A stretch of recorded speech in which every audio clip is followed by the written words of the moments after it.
Hello, I'm Bill LeMay, and thank you for watching Community Matters. We hope you'll continue to watch as we discuss issues facing our community and provide you with the resources and information needed to find solutions.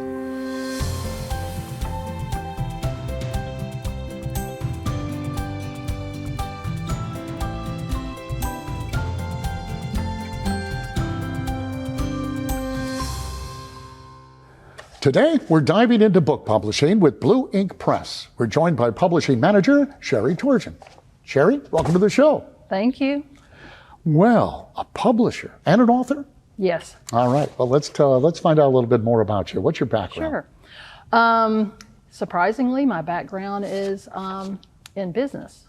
So I was a mainframe programmer for the Department of Revenue for 34 years. I'm sorry, my heart skipped a beat for a second because you had talked about the Department of Revenue. I don't know, it's just a personal thing, I guess. Yes, so I have a business background, but writing has always been my dream. So how did you make that transition? Because one, right. It doesn't seem as though it would be an easy transition, but was one a dream and one was paying the bills kind of a thing? Yes, exactly it was. But then I had a daughter that was in high school, and she was, we were having a hard time finding appropriate books for her to read. I don't know if you've looked at any of the books out there for young adults, but some of them are more adult-like. Yes. So at that point, I'm like, I'm going to write something. And she had a story idea, so I'm like, I'll just see what happens. And I wrote a whole book. I didn't even know I could do it. So I wrote a whole book.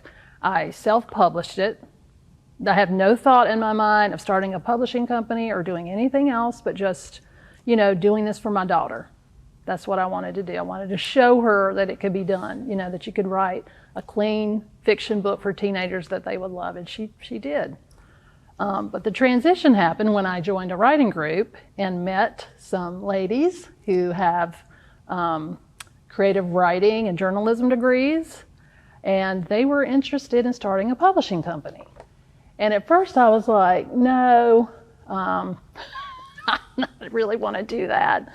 But they taught me into it because I had the business side of things. My job for 34 years was building something from nothing, solving problems, and managing projects. So I had exactly what it took. Exactly what I needed to run a business like this. So we just started with one book. I think I had another book that I had already done, and we had someone else bring a book, and then we picked up like 3 authors like super quick because another publisher had gone under. So just before we know it, we were out of the starting gates. Well, okay, I said I don't know anything about the business at all, so this might be a silly question, but what is a publishing company? I mean, what does it actually do? So our job is to help other people bring their publishing dreams to fruition. There were no avenues for anybody locally, or for that matter, it's a kind of a problem across the country. You just because you want to publish a book doesn't mean that someone's going to publish it. And a lot of people, I think that that's true. I'm going to write something, and a publisher's going to pick up my book like that. And it's just not how it happens. It's really hard to get someone to pick you up. Well, how do you decide who you're going to, I guess, represent and publish? That's a good question. We're just really looking for somebody who is an excellent writer, who has taken the time to think about how they would market themselves in their book. Like, they're not just wanting you to do all the work, because we can only do so much. And at the end of the day, the author needs to be able to sell themselves. Yeah, I can understand that. And I want to ask you, you had mentioned how you started writing a book and you were inspired really by your daughter and what wasn't available. So when you look at books that come in, do you have a certain mission or a certain goal that you kind of embrace with your publishing company?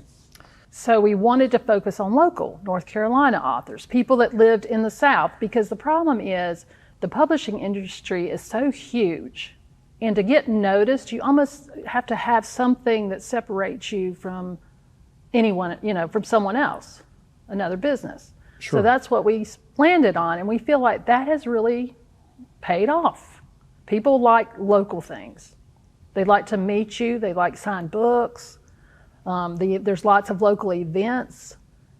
And in that way, I feel like that became our focus, just Southern authors.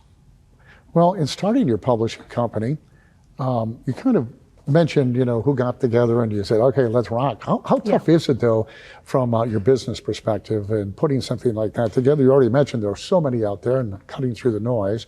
Yes. I mean, how difficult is it to build your own publishing company? It takes a while. Yeah. It does. You can't, when you first start out, nobody knows who you are.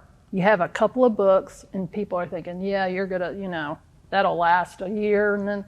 But over time, as your catalog grows and you do more things and we started doing a few library classes, you start getting known and I don't know, it just grows organically over time. Well, I introduced you by calling your company an award-winning company. Yes. So what kind of awards have you won?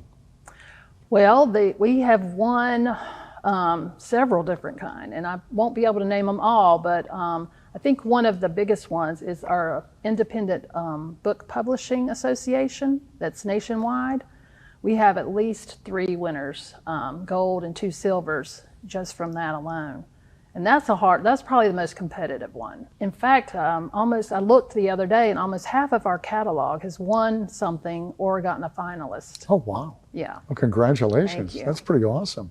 How many people does it take to make that run? I mean, what are some of the people that do what they need to do in order to make everything happen? Right. That's a good question, because when it started, it was just 3 of us, and it wasn't enough people. So now we have a senior editor, an acquisitions editor that goes over submissions when we open. We have more editors than anything because that's the bulk of the work. I handle the business side of things, so you got someone that's got to do the books, the taxes, the royalty checks. That's very important. Yes, Royalty all the checks. boring stuff is what I get to do. So looking back, how many books have you published? Can I ask? 25? Sounds like a lot. That right? I mean, it is. We don't put out that many books a year because we're very particular. Mm-hmm. We might do 3 or 4, 5 if we're lucky, but we're not going to just push a product out. It's quality. It's going to be quality. Is there a final person who says, yes, I like this author, and no, be gone? Is that you? No. We all decide together Yeah. when we bring somebody on. So for the folks who are watching who may want to be authors, or even more importantly, get your books, how do they do that? Well, we have a website, blueinkpress.com. Our whole catalog is on there. We have it marked out by genre.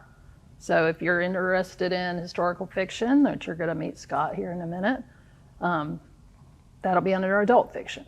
But then we have young adult, middle grade, and nonfiction, so that they can find. But they can also find us on Amazon and Barnes & Noble, and we do a lot with Page 158 Books in Wake Forest. They have been a big supporter, and we do a lot of book releases there. So we have books there too. Well, Sherry, it was such a pleasure to meet you, and congratulations. Thank you. I know it's not an easy business to succeed in. No. And you're doing it. Stick around because we'll be back. We have more to talk about.